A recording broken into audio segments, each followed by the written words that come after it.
అఖిల భారత ఉద్యానవన వ్యవసాయ ప్రదర్శనకు హైదరాబాద్ వేదికైంది. దేశవ్యాప్తంగా ప్రధాన నగరాల నుంచి పేరెనికగన్న నర్సరీలు, విత్తన, సేంద్రియ ఎరువులు, పనిముట్లు, ఇతర కంపెనీలు తమ స్టాళ్లు ఏర్పాటు చేశాయి. హరితహారంలో భాగస్వాములు అవుదాం అన్న నినాదంతో రకరకాల పండ్లు, కూరగాయలు, పూల మొక్కలు ప్రదర్శనలో ఉంచారు.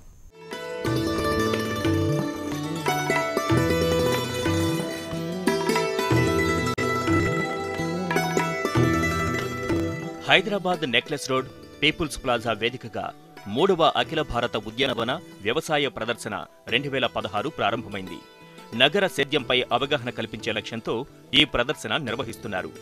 తెలంగాణలో రాష్ట్ర ప్రభుత్వం ప్రతిష్టాత్మకంగా అమలు చేస్తున్న హరితహారం కార్యక్రమంలో భాగస్వాములం అవుదామన్న నినాదంతో association of event organisers AEO ఉద్యాన శాఖ సంయుక్త ఆధ్వర్యంలో ఈ ప్రదర్శన ఏర్పాటు చేశారు. బెంగళూరు, చెన్నై, డార్జిలింగ్, పూణే, కోల్కతా, విజయవాడ, రాజమండ్రి, కడియం, సంగారెడ్డి వంటి ప్రాంతాల నుంచి 78కు పైగా నర్సరీలు తమ స్టాళ్లు ఏర్పాటు చేశాయి.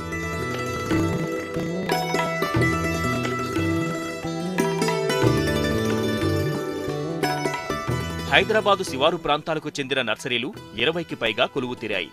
రసాయన అవశేషాల్లేని నాణ్యమైన పండ్లు, కూరగాయలు స్వయంగా పండించుకునే అవకాశాలున్న దృష్ట్యా శారీరక వ్యాయామం, మానసిక ఉల్లాసం పొందేందుకు ప్రతి ఒక్కరూ అవగాహన పెంపొందించుకోవడానికి అవకాశముందని అధికారులు చెబుతున్నారు. ఉద్యాన శాఖ మన రాష్ట్రంలో కొత్త ప్రణాళికలు వేసుకుని నూతన ఆధునిక టెక్నాలజీని రైతులకు ఇవ్వడానికి తీవ్ర ప్రయత్నం చేస్తూ ఉంది. అందులో భాగంగా ఈ హార్టికల్చర్ ఎగ్జిబిషన్ లాంటి ప్రయత్నం చాలా ఉపయోగపడుతూ ఉంది. రాష్ట్ర వ్యాప్తంగా రైతులే కాకుండా సిటీ ప్రాంతంలో ఎవరైతే ఆర్నమెంటల్ ప్లాంట్స్ వాళ్ళు ఇళ్లలో పెట్టాలనుకుంటున్నారో, మంచి ఫ్లవరింగ్ ప్లాంట్స్ కానీ, లేకపోతే ఫ్రూట్ ప్లాంట్స్ కానీ, లేకపోతే షేడ్ లవింగ్ ప్లాంట్స్ కానీ, లేకపోతే అర్బన్ ఏరియాలో రూఫ్ మీద కూడా వాళ్ళకి కావాల్సిన మొక్కల్ని పెట్టుకోవడానికి ఇది ఒకే ప్రదేశంలో అందరికీ లభ్యమవడానికి ఈ ఎగ్జిబిషన్ చాలా తోడ్పడుతుంది. నర్సరీలు, ఇళ్లు, డాబాలపైన పండ్లు, కూరగాయల పెంపకం, తమకిష్టమైన విత్తనాలు, మొక్కలు, అంట్లు, సేంద్రియ ఎరువులు, పనిముట్లు కొనుగోలు చేసి తీసుకెళ్లడం సంప్రదాయంగా వస్తోంది. గత 2 పర్యాయాలకు భిన్నంగా వాతావరణ మార్పుల దృష్ట్యా పచ్చదనంతో పాటు ఆరోగ్యకరమైన ఉద్యానోత్పత్తుల వినియోగం పెంచడమే లక్ష్యమని ఉద్యాన శాఖ కమిషనర్ వెంకట్రామిరెడ్డి స్పష్టం చేశారు.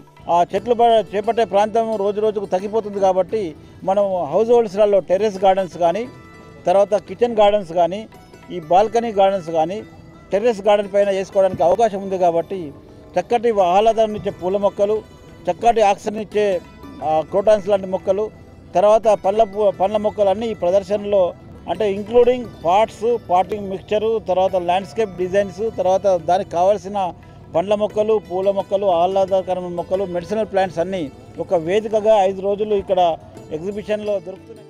దేశం నలుమూలల నుంచి వచ్చిన నర్సరీ యజమానులు ఈ ప్రదర్శనలో పలు రకాల మొక్కలు ఉంచారు. చూపరులకు ఎంతో ఆహ్లాదంగా ఈ మొక్కలున్నాయి.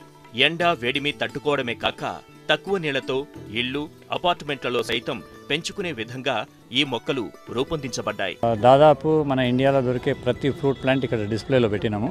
అవే కాక మెడిసినల్ ప్లాంట్స్, చాలా రకాల మెడిసినల్ ప్లాంట్స్ కూడా ఇక్కడ అందుబాటులో పెట్టినాం మేము. దాంట్లో షుగర్ కిల్లర్, ఇన్సులిన్ ప్లాంట్,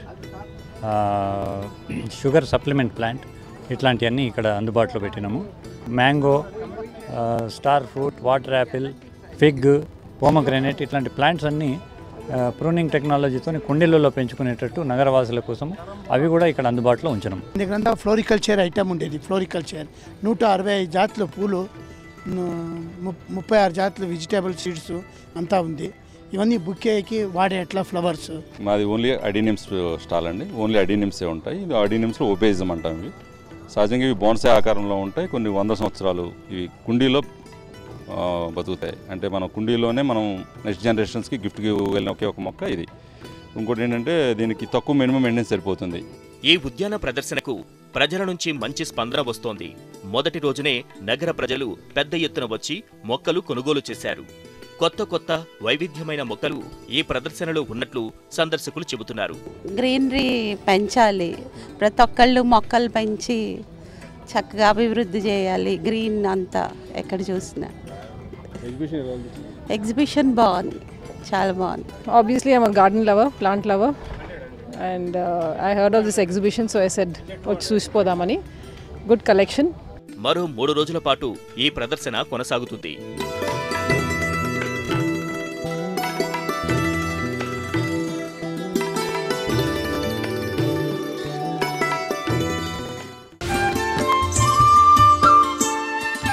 దేశంలో అంతరించిపోతున్న పశు సంపదను రక్షించేందుకు కేంద్ర ప్రభుత్వం నెల్లూరు జిల్లాను కేంద్రంగా ఎంచుకుంటుందా? ఇప్పటికే పారిశ్రామికీకరణ దిశగా అభివృద్ధి చెందుతున్న నెల్లూరు జిల్లాలో అభివృద్ధి పేరుతో చేపట్టే ప్రాజెక్టులకు జిల్లాను అనుకూల వనరుగా మార్చుకుంటుందా? తాజాగా కేంద్ర ప్రభుత్వం పశు సంరక్షణ కోసం ఏర్పాటు చేసిన పథకం ఇందుకు తార్కాణంగా నిలుస్తోంది. నెల్లూరు జిల్లా చింతలదేవి మిశ్రమ పశు గణాభివృద్ధి క్షేత్రాన్ని బహుళజాతి పశు సంరక్షణ కేంద్రంగా ప్రభుత్వం ప్రకటించింది.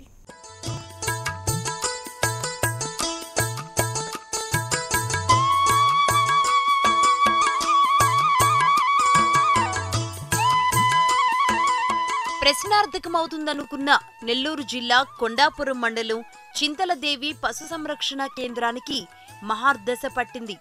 అంతరించిపోతున్న పశు జాతులను ఉత్పత్తి చేసేందుకు ఈ పశు సంరక్షణ కేంద్రాన్ని ప్రత్యేక రక్షణ విభాగంగా కేంద్రం ప్రకటించింది. ఇందుకు సంబంధించిన నిధులు విడుదల చేసింది, మార్గదర్శకాలు రూపొందించింది. దేశంలో అతిపెద్ద పశు సంరక్షణ కేంద్రంగా చింతలదేవిని ప్రకటించడంతో ఈ కేంద్రం పురోగతిపై ఆశలు చిగురిస్తున్నాయి.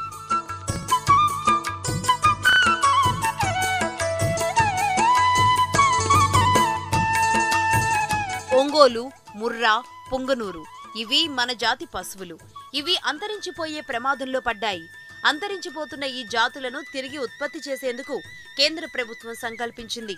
రాష్ట్రంలోనే కాకుండా దేశవ్యాప్తంగా అంతరించిపోతున్న 27 రకాల పశుజాతులను కేంద్రం గుర్తించింది. ఈ పశుజాతులకు చెందిన దూడలను పంపిణీ చేయడంతో పాటుగా వాటి వీర్యం అమ్మకాలకు సిద్ధం చేయనున్నారు. జాతీయ కామధేను బ్రీడింగ్ సెంటర్ ద్వారా కేంద్రం 25 కోట్ల రూపాయలు విడుదల చేసింది. ఇందుకు నెల్లూరు జిల్లాలోని చింతలదేవి మిశ్రమ పశుగణాభివృద్ధి కేంద్రం వేదిక కానుంది.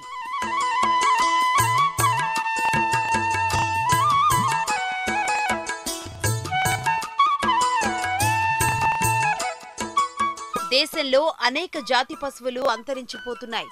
ఫలితంగా విదేశీ ఉత్పత్తులపై ఆధారపడాల్సిన దుస్థితి ఏర్పడుతోంది. ఈ తరుణంలో ఎన్కేబీఎస్ పథకాన్ని కేంద్రం ప్రవేశపెట్టింది. ఇప్పటికే జర్మనీ, జపాన్ దేశాలు ఒంగోలు జాతికి చెందిన పశు సంపద నుంచి సేకరించిన వీర్యంతో బ్రహ్మిణ్ జాతిని ఉత్పత్తి చేసి పాలు, మాంస ఉత్పత్తులతో అగ్రగామిగా నిలిచాయి. ఈ క్రమంలో సొంత జాతుల ఉత్పత్తులపై దృష్టి సారించిన ప్రభుత్వం కామధేను ప్రాజెక్టును అమల్లోకి తీసుకొచ్చింది.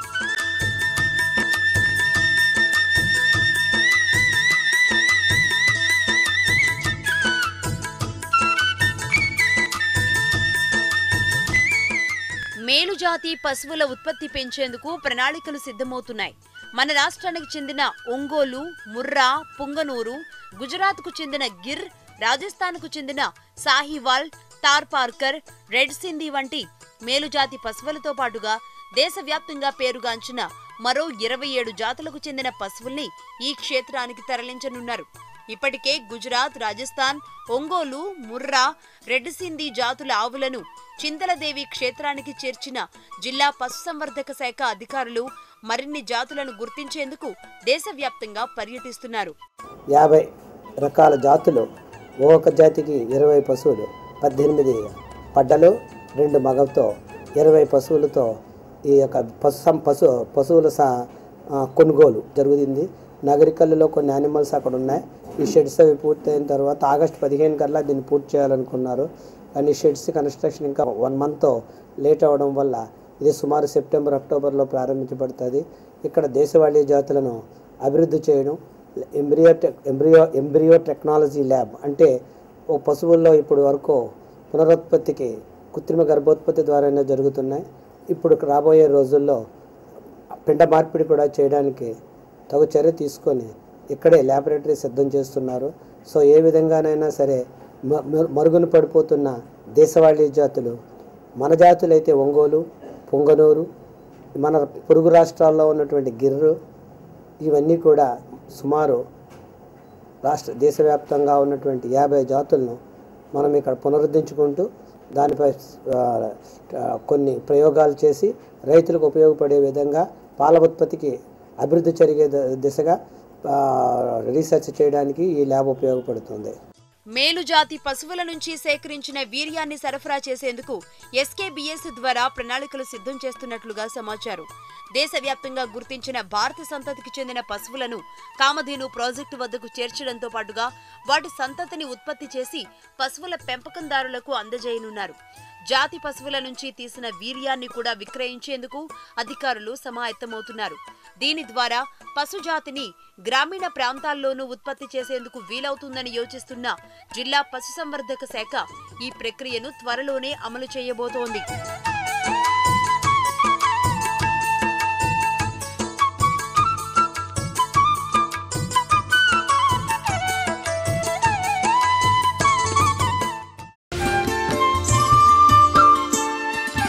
తెలంగాణ విత్తనాలకు ప్రపంచ స్థాయి గుర్తింపు దక్కనుంది. రైతులకు ఆర్థిక పరిపుష్టి కల్పించేందుకు రాష్ట్ర ప్రభుత్వం చేస్తున్న కృషి ఫలించనుంది. అంతర్జాతీయ మార్కెట్లో మన విత్తనాలు విక్రయించేందుకు కేంద్రం అనుమతిచ్చింది. దీంతో దశాబ్దాల నాటి కల నెరవేరింది.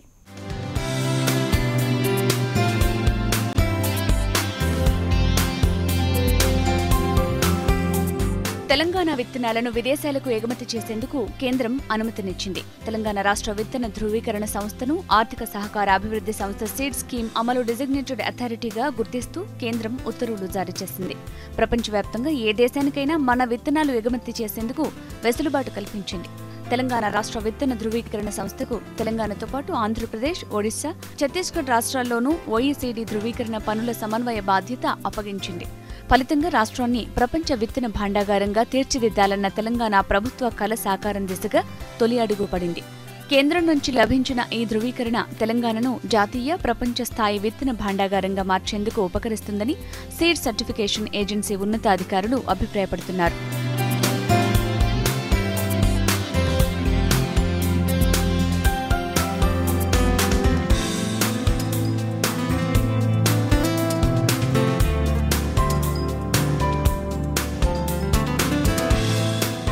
హైదరాబాద్ పరిసర ప్రాంతాల్లో ప్రైవేట్ కంపెనీలు దేశ విదేశాలకు ఇక్కడ పండించిన విత్తనాలను ఎగుమతి చేస్తున్నాయి. ఫలితంగా ఏటా 340 కోట్ల రూపాయల ఆదాయం వస్తోంది. తాజా గుర్తింపుతో వచ్చే 2 ఏళ్లలో ఏటా 500 కోట్ల రూపాయలకు చేరుతాయని జాతీయ విత్తన సంఘం అంచనా వేస్తోంది. అంతర్జాతీయంగా వివిధ దేశాలకు విత్తనాలు సరఫరా చేయాలంటే OECD గుర్తింపు తప్పనిసరి. ఈ సంస్థలో America, Brazil, Australia, New Zealand, China దేశాలకు సభ్యత్వం ఉంది. భారత్కు 2008, 2009లో సభ్యత్వం లభించింది. సభ్యత్వం లభించినా ఆశించిన స్థాయిలో అమలు కాలేదు. విత్తనోత్పత్తిలో ముందు వరుసలో ఉన్న తెలంగాణకు OECD గుర్తింపు ఇవ్వాలని చాలా సంవత్సరాలుగా సీడ్మెన్ అసోసియేషన్ కోరుతోంది. ఇటీవల జరిగిన 8వ జాతీయ విత్తన కాంగ్రెస్లో ఈ అంశం ప్రముఖంగా ప్రస్తావనకు వచ్చింది. విత్తనోత్పత్తికి తమ ప్రభుత్వం అత్యంత ప్రాధాన్యమిస్తున్నందున తమకు OECD గుర్తింపు ఇవ్వాలని కేంద్రానికి తెలంగాణ ప్రభుత్వం ప్రతిపాదనలు పంపింది. తెలంగాణ వ్యవసాయ ఉన్నతాధికారుల చొరవతో ఈ అవకాశం దక్కింది.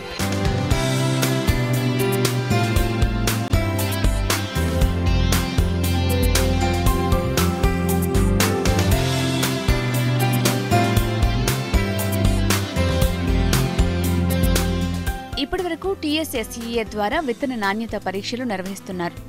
OECD ధృవీకరణ సంస్థగా TSSEA సాధారణ పద్ధతులకు భిన్నంగా పకడ్బందీ పరీక్షలు చేయాల్సి ఉంటుంది.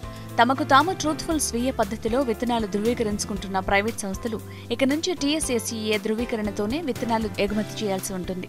ఈ సంస్థ ఒక మన దేశంలోనే ఇంతకుముందు ఉన్న ధృవీకరణ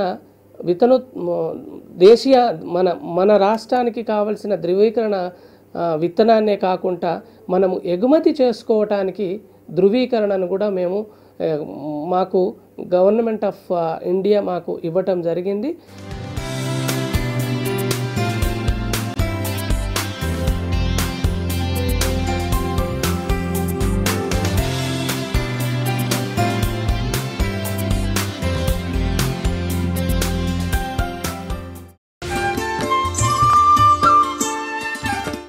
OECD గుర్తింపుతో విత్తన ధృవీకరణ పరిమాణం మరింత పెరగనుంది. ఫలితంగా ప్రభుత్వ ఆదాయం కూడా పెరుగుతుందని చెప్తున్నారు. దేశీయంగా విత్తనాల ఎగుమతితో వచ్చే ఆదాయం కంటే OECD గుర్తింపుతో రాష్ట్ర రైతులు పండించే విత్తనాలు ప్రపంచవ్యాప్తంగా ఎగుమతి చేయనుండడంతో రెట్టింపు లాభాలు పొందనున్నారు.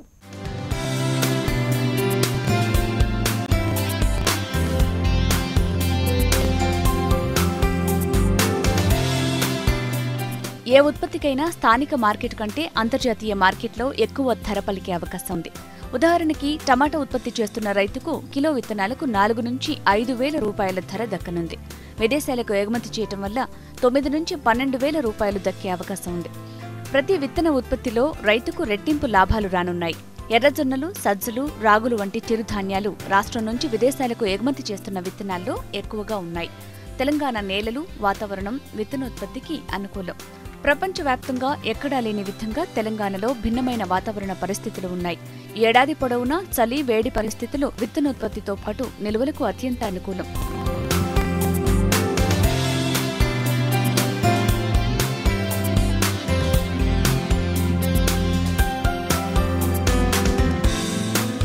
విత్తనోత్పత్తికి అనుకూలమైన వాతావరణంతో హైదరాబాద్ ఒక లాజిస్టిక్స్ సర్వీస్ సెంటర్గా మారింది. దేశీయ విత్తన అవసరాల్లో 90% తెలంగాణ నుంచే సరఫరా అవుతున్నాయి. ఇప్పటి వరకు అంతర్జాతీయ ఎగుమతి అవకాశాలు లేక రాష్ట్రానికి వచ్చిన ఆర్డర్లు చైనా వంటి దేశాలకు తరలిపోయాయి. దేశంలోని అన్ని ప్రాంతాలకు అనుకూలంగా ఉండటంతో అంతర్జాతీయంగా పేర్కొన్న విత్తన సంస్థలు 450 వరకు హైదరాబాద్ చుట్టుపక్కల తమ యూనిట్లు ఏర్పాటు చేశాయి. తాజాగా తెలంగాణకు OECD గుర్తింపు రావడంతో భారీ స్థాయిలో అంతర్జాతీయ విత్తన సంస్థలు రాష్ట్రానికి తరలివచ్చే అవకాశాలున్నాయి. ఈ దేశీయంగా ఈ విత్తన ధృవీకరణయే కాకుండా మనము ఇతర దేశాలకు కూడా విత్తన ధృవీకరణను అంటే ఎగుమతి చేసుకోవటానికి ధృవీకరణ కూడా మేము ఈ సంవత్సరం నుంచి మొదలుపెట్టుకోవటం జరిగింది. మేము మన తెలంగాణ రాష్ట్రము అంటే తెలంగాణ రాష్ట్ర విత్తన ధృవీకరణ సంస్థ మన రాష్ట్రానికే కాకుండా ఇతర రాష్ట్రాలైన మన ఆంధ్రప్రదేశ్, ఛత్తీస్గఢ్, ఒరిస్సా, సో ఈ 4 రాష్ట్రాలను కలుపుకొని కూడా మేము ఎగుమతులు చేసుకోవటానికి ధృవీకరణకు కావలసిన అన్ని ప్రణాళికలు ఏర్పరచుకొని సో ఈ సీజన్లో మాకు కొంత ఈ ఎగుమతి చేసుకునే దానికి ధృవీకరణకు కొంత ఏరియా మేము చేస్తున్నాము. ఈ వచ్చే సీజన్ నుంచి ఇంకా ఎక్కువ చేసుకోవటానికి మేము మా ప్రణాళికలు మేము రూపొందించుకుంటున్నాము.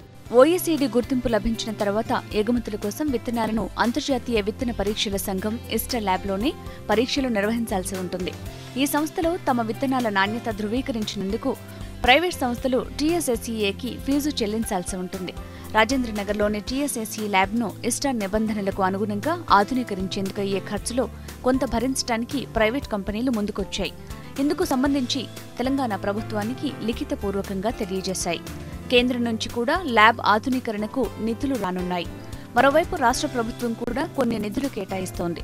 ఇప్పటికే రాజేంద్రనగర్ ల్యాబ్ ఆధునీకరణ పనులు ప్రారంభమయ్యాయి. ఈ సంవత్సరము 1,20,000 ఎకరాల వరకు మేము ఈ రాష్ట్రం అంతటా ధృవీకరణ విత్తన విస్తీర్ణం మేము చేయబోతున్నాము.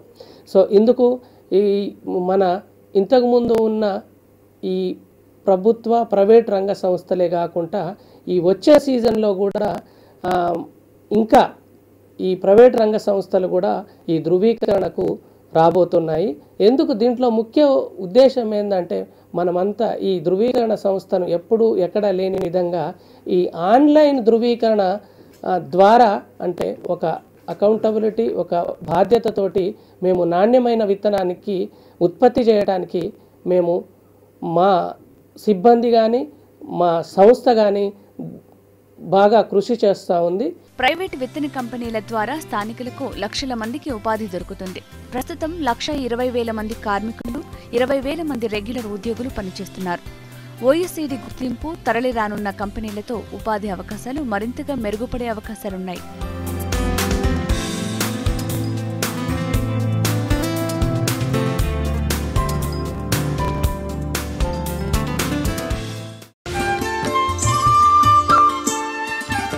ఇది ఇవాల్టి స్టెర్లింగ్ పంప్ సమర్పించు నేలతల్లి కార్యక్రమం. నమస్తే.